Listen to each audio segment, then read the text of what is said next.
I give way to the honourable gentleman. There is no doubt that the Prime Minister has in many ways achieved substantial success in the economy. There is one statistic that I understand is not, however, challengeable, and that is that over her 11 years, the gap between the richest 10% and the poorest 10% in this country has widened substantially. That's right. How can she say at the end of her chapter of British politics that she can justify many people in a constituency such as mine being relatively much poorer off, much less well housed, and much less well provided than it was in 1979? Surely she accepts that is not a record that she or any Prime Minister can be proud of.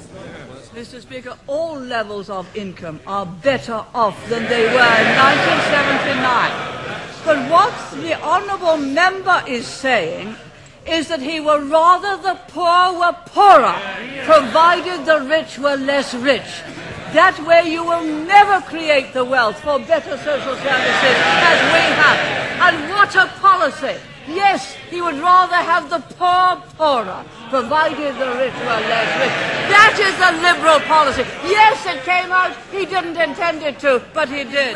I give way to the honourable gentleman. I'm extremely grateful. The Prime Minister is aware that I detest every single one of her domestic policies, and I've never hid that. And I think that the honourable gentleman knows that I have the same contempt for his socialist policies as the people of East Europe who have experienced it have it for theirs. I think I must have hit the right nail on the head when I pointed out that the logic of those policies are they'd rather have the poor poorer. Once they start to talk about the gap, they'd rather the gap was that.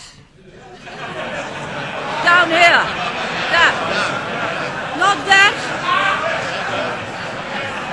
But that. So long as the gap is smaller, they'd rather have the poor poorer. You do not create wealth and opportunity that way. You do not create a property-owning democracy that way.